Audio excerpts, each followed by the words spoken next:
Hi guys, welcome to Dubai. This is our day 1. So dumating tayo kahapon 11:30 PM na. Sobrang late, sobrang pagod na ako noon kaya hindi ako masyadong nakapag-vlog kahit sa airport. Naghanap lang ako ng makakain ko kagabi and then nag-shower lang ako and then natulog na. Tapos hindi na rin ako nakapag-vlog nitong room dahil nagpalipat ako ng room. Sabi ko kagabi kung merong Sheikh Zayed view pero wala daw available, so ililipat nila ako today, so hindi muna ako nag-video ng room. Anyway, so nagising ako kanina ng 9:55. Ang breakfast buffet is only akala ko until 10 o'clock lang, so sabi ko okay lang yan, sa labas na ako kakain ng breakfast. Pero nung tumawag ako, chinek ko, sabi nila bukas pa until 10:30. So bilis-bilis akong bumangon at nag-ready, nag-breakfast. So kukunti na lang kaming kumain doon, so hindi ko na din siya na-vlog kanina. Konti lang kung ano lang yung kinain ko. Pakita ko sa inyo kung ano tong view. Okay din naman, parang Old Town Dubai ata ang tawag dito, I'm not sure.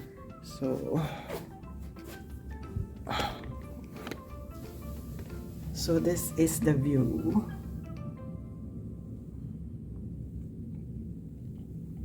Yan. Yung nire-request kong view is more of like the buildings. Nasa kabilang side yun ng hotel. So yun yung pool. May mga naliligo na. Itinerary natin today. Inisip kong pumunta ng beach today. Pero may dadaanan muna akong isang tindahan ng perfume bago yun. Baka sa JBR na lang tayo pumunta. Yun ang ating gagawin today. Hopefully mangyari siya kung wala tayong ibang makita sa daan na mas interesting gawin. Yan guys, so bago tayo umalis, tayo muna ay sa sunscreen. Kasi alam mo na, ang araw dito sa Dubai ay sobrang mabagsik. Sa Pilipinas medyo humid, pero dito dry. Tapos sobrang magka-sunburn. Itong gamit ko ay galing Australia. Saba? Yan. Tapos bumili din ako ng pang body na sunscreen. Ito naman mas malaki. Akala ko na wala to sa Pilipinas, kaya na bad trip ako. Nandun lang pala sa isang bulsa ng bag na hand carry ko. So, papunta na tayo ng train station. Malapit lang naman kasi yun yung hotel ko. Yung building na yan. Tabong station. Yan! Yung kulay brown na yan na parang cocoon. Ganda ng train station, no? Sobrang init. Hindi ko pa na-check yung temperature, yung weather. Pero mainit siya kasi ngayon ang kumbaga pinaka-mainit na month nila kasi Ramadan. June, July. Yan. Super init niyan. Pero okay ako sa init. Taas ng buildings. Yan. Dito ako nag-dinner kagabi. Diyan ako nag-dinner kagabi. So, pasok na tayo ng train station. So, ayan. Medyo mahaba-habang lakaran tong mga train stations nila. Pero meron naman silang mga ganyan. Ano bang tawag dyan? Walkathon? Walkalator? Ano bang tawag? Walker? Basta yung ganyan. Yung ano man tawag dyan. Parang okay lang naman sa akin maglakad kasi nga dami pa akong energy. Maaga pa. Chinek ko pala yung weather. 44 degrees today. Super init. Ito tingnan nyo yung kalsada.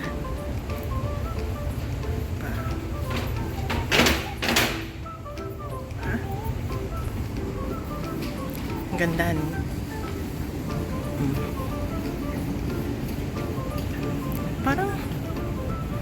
Parang burabo talaga ako dun sa ginamit kong sunscreen. Anyway. Ayan. Ayan guys. So yan yung list ng mga train station. So, nandito tayo. Dito tayo pupunta. Pinakadulo. Tanan! So, let's go. Oops, dito tayo. Maliligaw pa. Dito tayo sa side na to. Sana tama.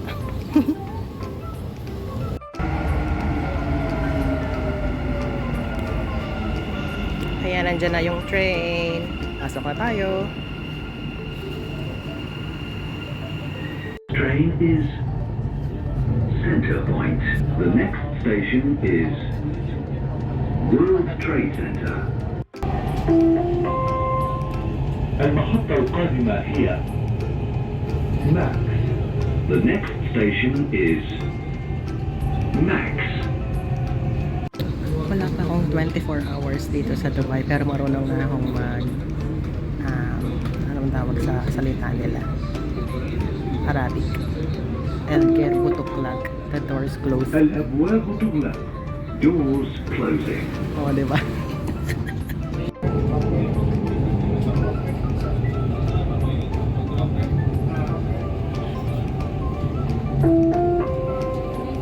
المحطة القادمة هي بنك أبو ظبي التجاري. The next. So guys, mag-taxi na lang tayo. Hindi ko alam kung nasaan yung bus station. Ang daming taxi dito. Ay, ayun! Bus station. Okay. Ayan, nakita ko. So, taxi na lang ako kasi hindi ko makita kung nasaan yung entrance ng bus station. Baka makulong pa ako. So, nag-taxi na lang ako. Ayan, at least ito, diretso na dun sa pupuntahan natin. Makakatipid tayo ng oras. Tapos, oops, nagtanggal din ako ng salamin. Feeling ko magiging panda ako kapag maitim yung mukha tapos maputi yung mata. So, para pantay. So yun guys, nakabili na tayo ng perfume. Siguro mga 2 oras ako dong umamoy ng mga perfume. Medyo mahal yung perfume nila pero naglalast talaga siya ng more than 10 hours. Kaya sulit naman. 3 yung bibilhin ko dapat pero parang gusto ko bilhin yung isa. Ang mahal. Tapos parang naisip nung may-ari na ibigay na lang sa akin yung pang-4 na bottle kasi naka-3 naman ako. So, ang bait niya. Binigay niya sa akin yung free yung pang-4 na bottles. So, ayun. Meron akong bagong 4 na perfume. Hindi ko na ipakita kung anong perfume siya. Kasi ayaw kong sabihin. Okay? So, ayan. Punta na tayo ng beach at tayo ay magbibilad. So, nag-book na tayo ng Uber papuntang JBR, the beach. And tanyo yung nabook ko na Uber. Ang ganda. Lexus.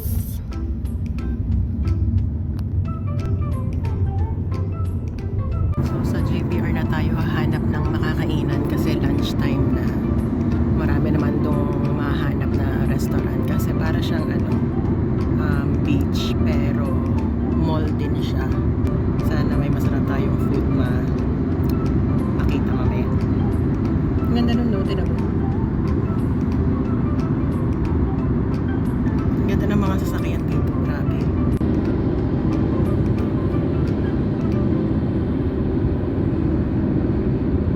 Alam nyo ba, 10 years ago, ginagawa pa lang yung mga building na yun sa likod ko. Yan. Wala pa yan lahat dyan before. Pero ngayon, grabe. Ang bilis nilang gumawa ko. Kasi parang desierto pa lang siya 10 years ago. So guys, nandito na tayo sa JBR The Beach.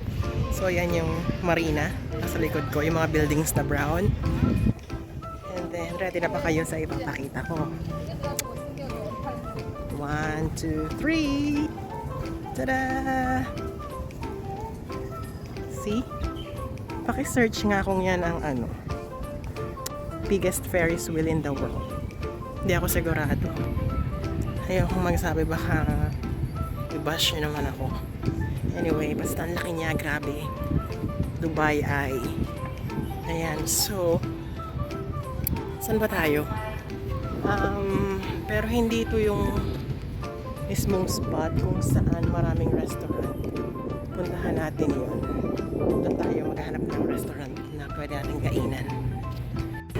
So, nandito tayo ngayon sa Shake Shack. So, dito tayo magla-lunch.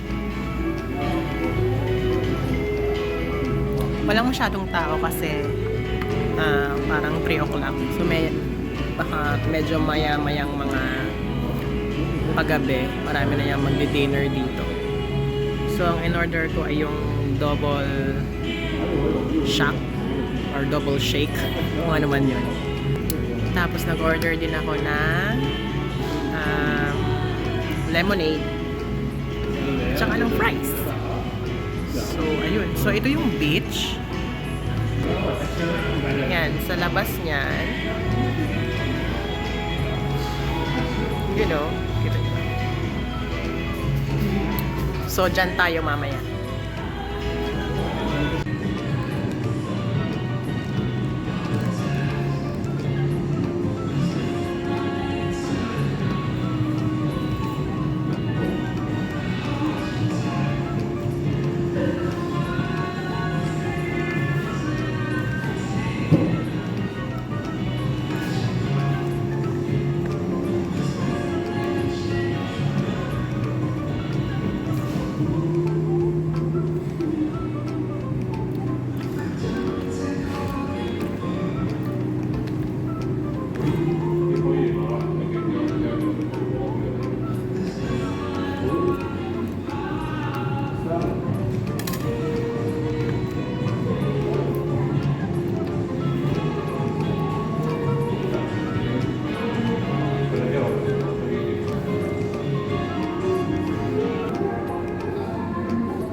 Beef na beef.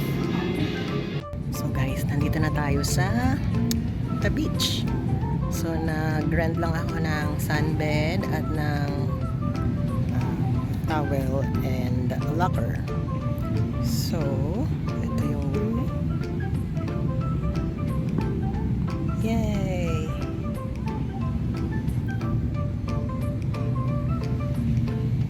Yun na, madami pang bakante. Ayan, so I think tapos na tayo dito sa beach. Siguro naka 4 hours din ako dito. So okay na yun. So magsha-shower na tayo. Libre naman daw yung shower ko kasi kasama na sa package. Ano ba? Hindi ko alam kung saan tayo pupunta after kasi maaga pa naman. Baka mag-Dubai Mall na lang tayo. So, hindi ko alam kung paano pumunta doon kasi walang train station dito puntang Dubai Mall. Baka mag-taxi na lang tayo to the closest train station. And then, yeah. Okay. So guys, naglalakad na tayo pa uwi.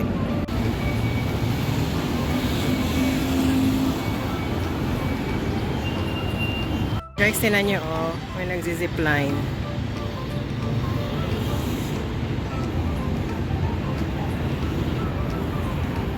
So, from that, hanggang dun. So, naglalakad tayo para maghanap ng train station. Kanina, parang sabi ko gusto ko pang mag-Dubai Mall, pero parang sama na ng pakiramdam ko. Parang gusto ko nang magpahinga. Gusto ko na munang matulog. Ewan ko, parang nasobrahan nata ako sa pagbibilad sa araw. So, ito yung nilalakadan ko ngayon.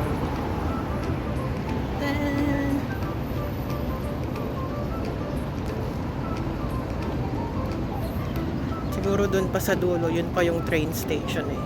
Train lane. So, baka nandun pa yung station. Hanapin na lang natin. Okay guys, so nandito ako ngayon sa maliit na convenience store. Naghahanap ako ng adapter. Pero, ang dami kong kitang masasarap na pagkain. So, tingnan natin kung anong mabibili natin dito maliban sa adapter. Pero hindi pa rin ako nakakakita ng adapter. So, galing tayong convenience store kasi bumili ako nito. Itong adapter. Kasi magkaiba yung saksakan ng Australia at saka ng Dubai. So, yan. Kailangan ko nito para makapag-charge. Tapos, bumili na din ako ng kung ano-ano. Kasi magutom ako mamayang gabi. Natakam ako dito sa airplane sa Cebu Pacific. Eh, wala na daw silang ganito. So, bumili ako. Ayan. Hindi ko alam kung ano to. Corcore.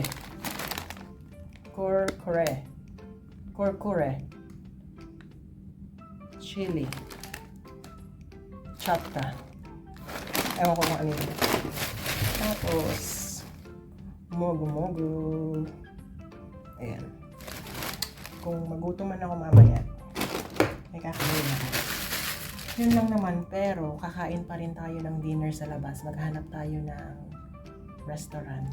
Ewan ko, parang bigla akong napagod sa sobrang pagbababad ko sa arawan kanina. Ewan ko, parang lalo ako nagkaubo. Anyway, so yun lang naman. Update ko kayo mamaya kung saan tayo kakain. Ay guys, alam ko na. Feeling ko alam ko na to. Hugasan to ng paa. Kasi yung mga Muslim, bago sila magdasal, naghuhugas sila ng paa. So, feeling ko hugasan talaga ito ng paa. Yan. Tapos, may isa pa akong ipapakita. So, sabihin nyo ng ignorante. Pero ito, wait lang. Ito. So, hindi ko siya alam kung ano to. So, ito, akala ko emergency buzzer siya or whatever. Tapos, sabi ko, ano ba to? Kaya hindi ko siya pinapress. Tapos, binasa ko siya. Retractable clothes. Sabi ko, paano mangyayari yun? Kaya siya pala isang sampayan. Siya. Tapos, doon mo siya i-connect. Oh my God. Grabe. Oh, ha? Sampayan. My God, yun lang pala yun. Kita ko ng kakainan, maliit lang siya na parang cafe. Tapos ito yung menu nila.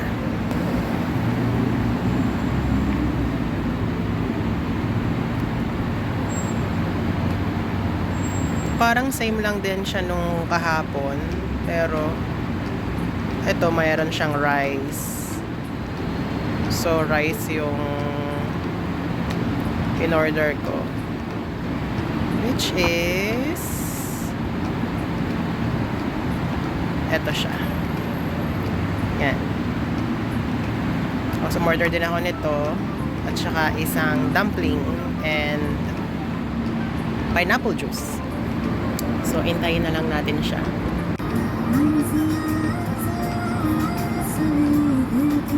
So guys, dumating na yung soup nila. So, seafood soup yung in-order. Ito siya. So, meron siyang hipon, may scallops, may squid, yan. Pineapple juice. So, meron pa tayong fried rice.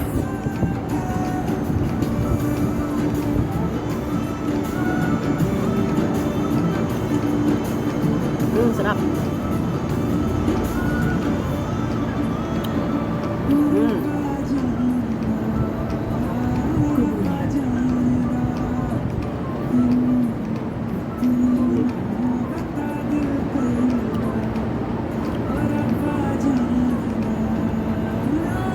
Sarap niya guys. Grabe.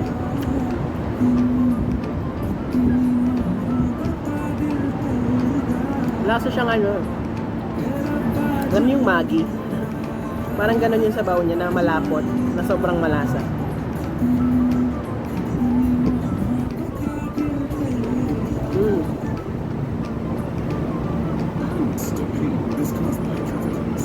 Scallop.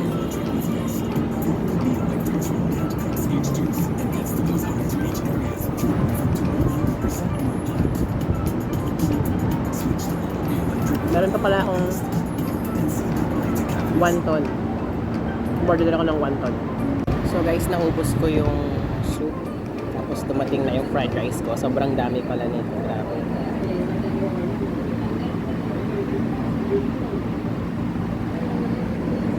Hindi ko alam kung mauubos ko. Hinihintay ko lang yung wonton dumpling. Guys, sobrang dami pala ng serving ng dumpling. Malalaki pala siya,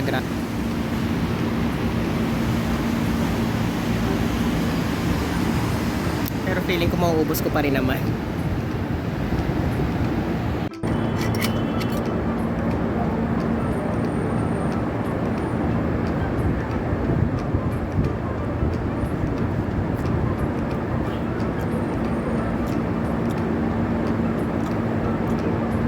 Hanghang.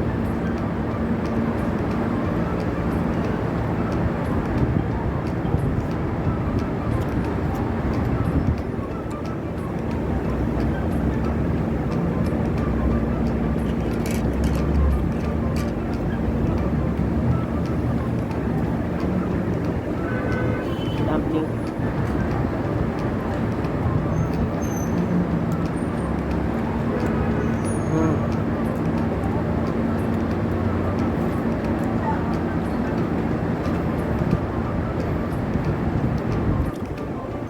Sarap yung dumpling. Yung fried rice hindi masyado.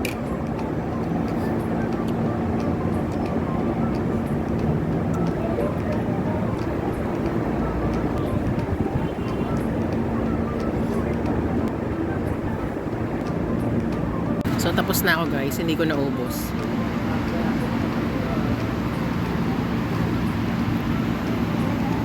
Yung fried rice ko almost full pa.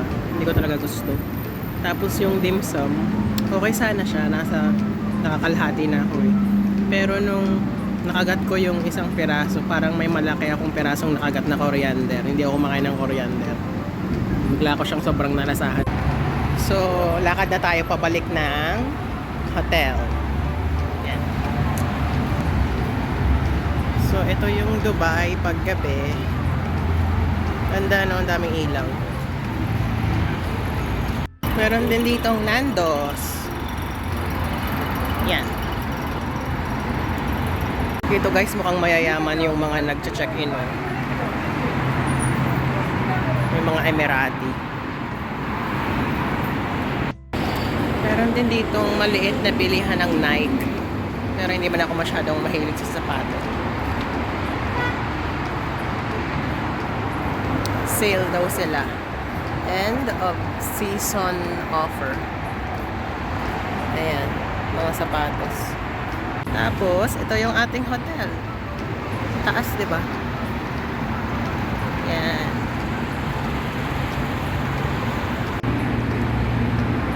So, papasok na tayo. Ito talaga, struggle talaga ako dito. Baka kasi hindi ko ma-timing na nakakahiya. Yan. Tadan! So, ito yung lobby ng hotel. Tchadan! Tapos, 14th floor tayo.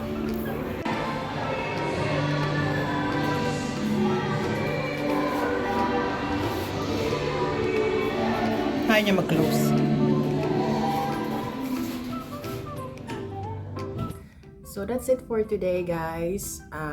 That's our day 1 here in Dubai. Sobrang pagod na agad ako. Meron mo tayong ilang araw. Anyway, suma din ang pakiramdam ko. Feeling ko dahil talaga to sa biyahe. Init sa Pilipinas, tapos biglang ang lamig sa eroplano. Ewan ko, hindi ko alam. Kulang pa ako sa tulog. Tapos bigla akong bilad sa araw, nag-swimming. Ewan ko. Pero masama talaga ang pakiramdam ko. Pero bukas, tuloy tayo. Punta tayo ng mga souks. Gold soak, spice, soak ba ang tawag doon? Basta doon sa mga old part ng Dubai. I-discover natin yun bukas. Plus, may inimit akong isang friend na kasama ko sa bahay nung dito pa ako nagtatrabaho sa Dubai. So, inimit ko siya bukas. So, nakaka-excite. Ayun. So, sana bukas mas okay na yung pakiramdam ko. Medyo may singab na yung boses ko, pero sana hindi to tumuloy-tuloy sa sakit. Wala akong dalang gamot. Tubig-tubig na lang tayo. Ayan. So, see you tomorrow.